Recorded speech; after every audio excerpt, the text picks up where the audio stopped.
تو عضلات کے اندر تسکین پیدا ہو جاتی ہے۔ تو اصولی اس میں 10 پوائنٹ ہے علاج معالجے کے حوالے سے۔ تو میں ایک حیران کن آپ کو جو ہے نا وہ پوائنٹ دینا چاہتا ہوں، شاید آپ نے پڑھا یا نہ سنا، ہم کرتے بھی ہیں۔ صابر صاحب نے ایک جگہ پہ اعصابی کا علاج گدی بھی لکھا ہے، اس پہ بلیو ہی نہیں کریں گے آپ لوگ۔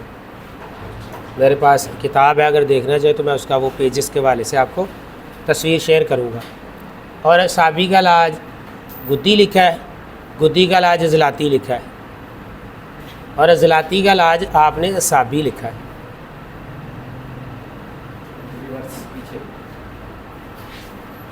کیسے لکھا، کیوں لکھا، ان کا ایک اپنا علم، ایک اپنا تجربہ، ایک مشاہدہ، مریض کے مزاج، مریض کی کیفیت، ٹھیک ہے، اس کے نفسیاتی اور کیفیاتی، پھر خلطی اور مادی، ٹھیک ہے۔ تو اس کے بعد اسباب ستہ ضروریہ، ان کا ایک اپنا علم کا ایک مقام و مرتبہ تھا، اس حساب سے انہوں نے لکھا۔ پھر انہوں نے ایک لکھا ہے تحریک، تسکین والی جگہ پہ تحریک پیدا کر دیں۔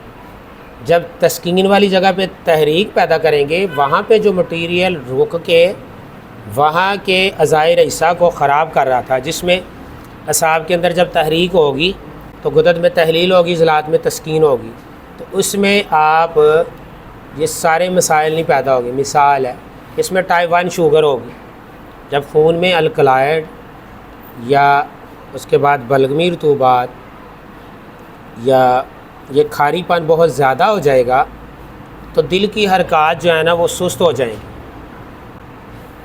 اور غدد جو ہیں وہ اپنے افعال سے تحلیل زدہ ہو جائیں گی، اور تحلیل جو ہے یہ موت ہے۔ بابا جی رحمۃ اللہ علیہ نے اپنی کتاب غالباً یہ شوگر میں لکھا ہے کہ تحریک، تسکین اور تحلیل، تو اس کے بعد ایک چوتھا بھی مرحلہ ہے، وہ ہے فنا، موت۔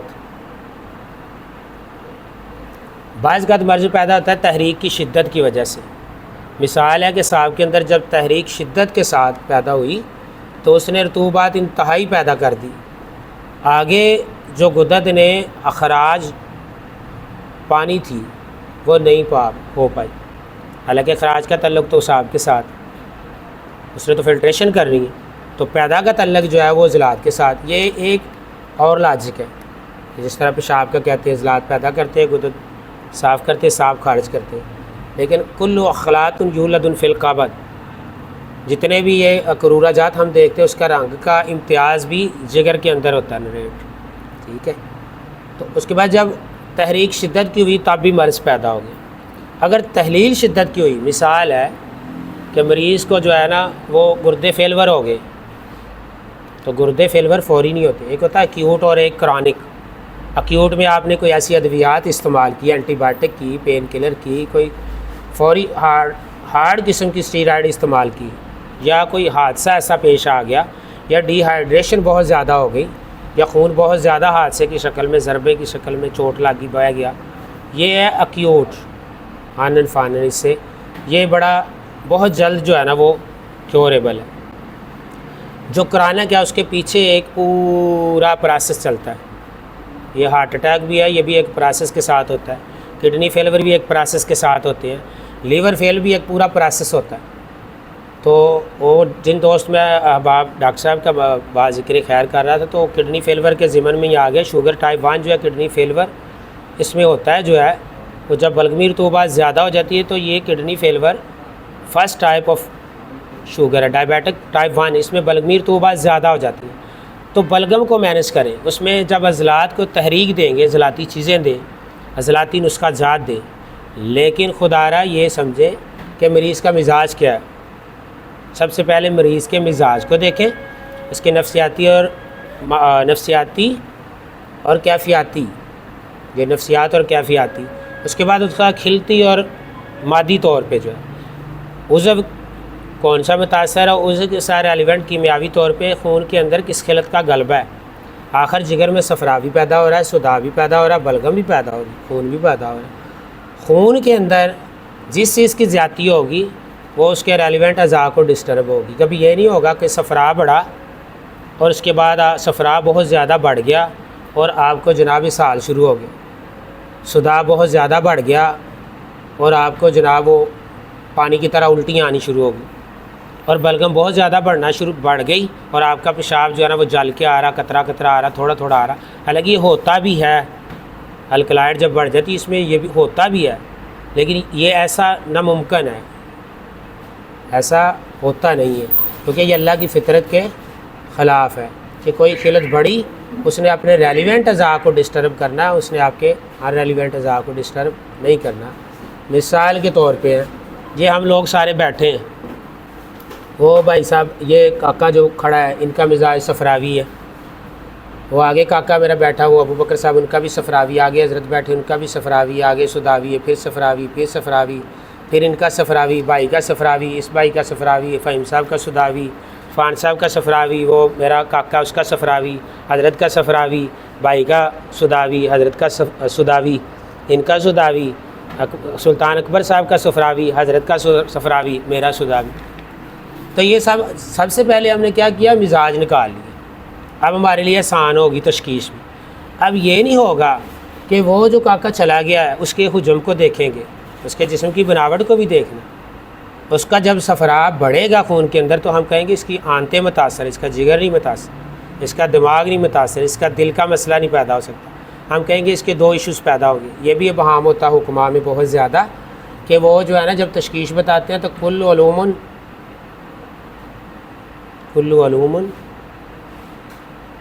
کنسیڈر آف دس مریض، وہ سمجھتے ہر مرض اس مرض میں مبتلا ہے.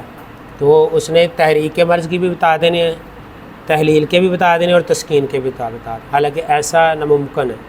جس طرح یہ میں کہتا ہوں، آپ کی مثال دیتا ہوں یا حضرت کی مثال دیتے ہیں، نہیں آپ ان کی مثال ایک دیتے ہیں. ڈائبیٹک ہے، ٹائپ 1 ہوگی، اس میں بلغمی رطوبات زیادہ ہو جاتی ہے. اس کا بہتر علاج یہ ہے کہ آپ دل کے مسکولر ٹیشوز کو تحریک دیں. جو خون میں کیمیاوی طور پہ بلغم مسکولر ٹیشوز کے اندر رک گئی ہے، جیسے جیسے وہ نکلنا شروع ہو جائے گی تو انسولین جو ہے اس کا مرکز مسکولر ٹیشوز ہے. ٹھیک ہے، اسی کی وجہ سے میں توانائی ہے، اسی کی وجہ سے میں تھکن نہیں ہوتی. اور اس کی آگے جو ہے وہ علامات ادھر ادھر گڈموڑ سارا ہو رہا ہے. جو ٹائپ 1 ہے اس میں وہ عبداللہ صاحب بیان کر گئے ہیں، تو آگے محمد علی صاحب جو بیان کر کے گئے ہیں نا کہ ٹائپ 1 میں نظر جو ہے اس میں سفید موتیا آتا ہے. جب دماغ کے اندر بلغمی رطوبات کا غلبہ ہو جائے گا سفید موتیا آ جائے گا. اور غدد ناقلہ کے افعال میں ذوف کی وجہ سے پیشاب کی مقدار زیادہ ہو جائے گی. ٹھیک ہے، اس میں پانی کی پیاس بار بار لگے گی. ٹھیک، اس میں جگر کی کمزوری کی وجہ سے جب گردے فیلور ہوتے ہیں، اس سے سب سے پہلے لیور بیسیکلی فیل ہو چکا ہوتا ہے، اس کے بعد گردے فیل ہو رہے ہیں. گردے بعد میں فیل ہوتے ہیں، پہلے جگر فیل ہو چکا ہوتا ہے. جگر کے افعال متاثر ہونے کی بنا پہ گردے تو آلریڈی ایک فلٹر ہیں، نہ کہ میٹابولک ایک سسٹم ہے. میٹابولک ایک سسٹم لیور کے پاس جتنا بھی ہے وہ ہضم معدی سے شروع ہو کے ہضم عضوی تک، ہضم معدی، ہضم کبدی، ہضم عروقی اور ہضم عضوی تک، یہ 4 پروسیس ہیں.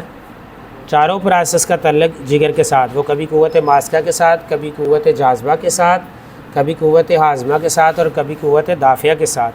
یہ ان کا اس کے ساتھ اخلاق کے ساتھ، اعضاء کے ساتھ بھی آپس میں ایک مضبوط کمبینیشن ہے. تو اس میں جو خاص کر کے نظر جو چلے جاتی ہے، یہ بلغمی رطوبات کی ذاتی کی بنا پہ سفید موتیا لاحق ہو جاتا ہے. اور اسی کی وجہ سے ہی بلغمی رطوبات کی ذاتی کی بنا پہ ہارٹ فیلور کا مسئلہ پیدا ہو جاتا ہے. بلغمی رطوبات کی زیادتی کی بنا پہ یہ زخم بن جاتے ہیں مسکولر ٹیشوز کے اندر. بلغمی رطوبات زیادہ جمع ہوگی تو خاص کر کے وینز کے اندر جو رف مٹیریل تھا مسکولر ٹیشوز کی حرکات سست ہونے کی بنا پہ وین ویریکوز بن جاتا ہے. ٹھیک ہے، اس کے بعد سب سے زیادہ جو اس کا سائیڈ افیکٹ ہوتا ہے وہ مسکولر ٹیشوز کی تسکین کی بنا پہ آپ کی مردانہ قوت جاتی رہتی ہے، امساک ختم ہو جاتا ہے.